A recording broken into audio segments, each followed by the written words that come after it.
দেশ জুড়ে বাড়ছে সাইবার প্রতারণা। সাবধান, আপনিও পড়তে পারেন এই সাইবার প্রতারণার ফাঁদে।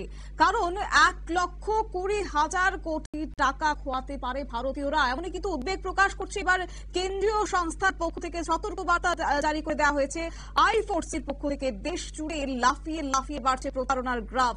আর এই বছর 1.2 লক্ষ কোটি টাকা হারাবে ভারতবাসী, এমনই ইঙ্গিত। কিন্তু কি রয়েছে তার পেছনে, কতটা সক্রিয়তা এই মুহূর্তে সাইবার প্রতারকদের রয়েছে, জানবো বিস্তারিত। আমাদের সঙ্গে যুক্ত হয়ে গেছে প্রতিনিধি বিশ্বজিৎ দেব। বিশ্বজিৎ, কি জানতে পারছো?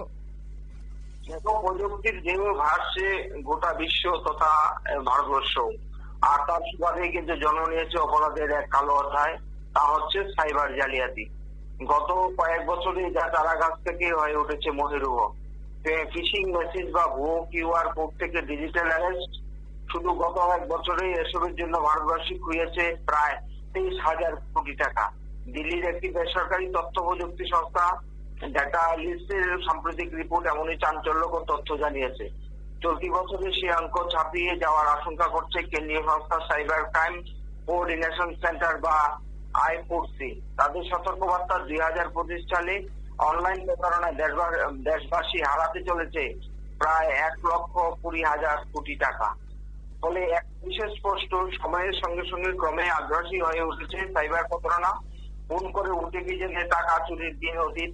কিউআর কোড, জাল আধার ও প্যান কার্ডের তথ্য হাতিয়ে ব্যাংক অ্যাকাউন্ট সাফ করা পেরিয়ে শুরু হয়েছে ডিজিটাল অ্যারেস্ট যুগ। পরিস্থিতি এতটা উদ্বেগজনক যে কোভিড কালের মতো এক্ষেত্রেও আম জনতাকে সতর্ক করতে প্রচারে নামতে হয়েছে কেন্দ্রীয় সরকারকে।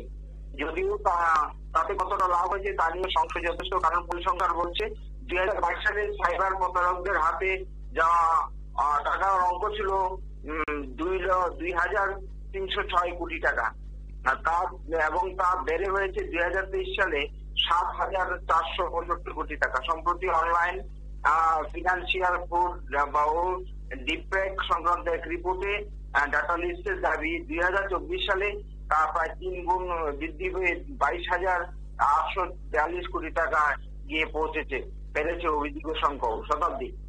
একেবারে। তবে এই সাইবার প্রতারণার মূল কি কারণ হচ্ছে? তবে কি প্রযুক্তি যতটা উন্নত হচ্ছে ততটাই অভিশাপ হয়ে দাঁড়াচ্ছে এবার ভারতবাসীর কাছে? দ্বিতীয়ত, যে বিশেষ করে নতুন নতুন অ্যাপ দেখা যাচ্ছে লঞ্চ হচ্ছে, সেই অ্যাপের এবার মানে বিষয়টাকে কি নিয়ন্ত্রণে আনা খুব জরুরি মনে হচ্ছে? কেন্দ্রীয় সংস্থার পক্ষ থেকে কি জানানো হচ্ছে? সেটা হচ্ছে ক্রমবর্ধমান এই যে সাইবার অপরাধের নেপথ্যে আঙুল উঠেছে ডিজিটাল অর্থনীতির দিকে। সরকারি সূত্রে পাওয়ার তথ্য অনুযায়ী 2025 সালের জুন মাসে 1,90,00,000 ইউপিআই অ্যাকাউন্ট থেকে 24,03,000 কোটি টাকা লেনদেন হয়েছে। গত জানুয়ারি মাসে এই অঙ্কটা ছিল 18,120 কোটি 82 লক্ষ টাকা। কোভিড পর্বের পর থেকে তা লাফিয়ে বেড়েছে। সেই সুবাদে দেশবাসীর আর্থিক লেনদেনের তথ্য চলে এসেছে একাধিক অ্যাপের হাতে। তার সঙ্গে বেড়েছে তথ্য চুরির ঘটনা। অনলাইন প্রতারণা আসল চাবিকাঠি সেই তথ্যই শতাব্দী। একেবারে। তবে আরো একটি বিষয়, যে কেন্দ্রীয় সংস্থার পক্ষ থেকে রিপোর্ট পেশ করা হয়েছে, তাতে করে দেখা যাচ্ছে তারা শিক্ষিত বেকারের সংখ্যাটা কিন্তু তুলে ধরেছেন। প্রায় 2,90,00,000 কাছাকাছি রয়েছে শিক্ষিত বেকারের সংখ্যা। সেটাও কি কোথাও গিয়ে এই অপরাধের ফাঁদে একটা বড় অংশ হতে পারে? কি মনে হচ্ছে? দেখো, নিত্য নতুন অভিনব সব পদ্ধতিতে চলছে সাইবার প্রতারণা। এর কারণ হয়ে উঠেছে চাঞ্চল্যকর এক তথ্য, বাড়তে থাকে বেকারত্বের জ্বালা। হিসেব বলছে এই মুহূর্তে দেশের শিক্ষিত বেকারের সংখ্যা প্রায় 2,90,00,000। তাদেরই একটা বড় অংশ সহজ আয়ের লোভে নাম লেখাচ্ছে এই সাইবার প্রতারক দলে। শিক্ষিত হওয়ার কারণে এই সমস্ত অপরাধীদের অন্যতম হাতিয়ার হয়ে উঠেছে কৃত্রিম বুদ্ধিমত্তা তথা এআই। আর তাদের ভারতের সবচেয়ে শক্তিশালী অস্ত্রের নাম ডিপেক। এই অস্ত্র দিয়ে নিশানা করা হচ্ছে ব্যাংক, বীমা, স্বাস্থ্য এবং ব্যবসা ক্ষেত্রকে। এর মধ্যে শীর্ষে রয়েছে ব্যাংকিং পরিষেবা। নিজাম ব্যাংকের রিপোর্ট অনুযায়ী চলতি অর্থবর্ষের প্রথমার্ধে 21,367 কোটি টাকার ব্যাংক জালিয়াতি হয়েছে। গত বছরে একই সময় প্রতারণা পরিমাণ ছিল 2,623 কোটি টাকা। এরপরে রয়েছে অ্যাপ নির্ভর বীমা সংক্রান্ত জালিয়াতি। আইফোর্সি তথ্য অনুসারে এই প্রতারণার জন্য জালিয়াতির সবচেয়ে পছন্দের প্ল্যাটফর্ম হচ্ছে হোয়াটসঅ্যাপ। 2024 সালে প্রথম 3 মাসে শুধু এই অ্যাপেই 44,000 আর্থিক প্রতারণা অভিযোগ জমা পড়েছে।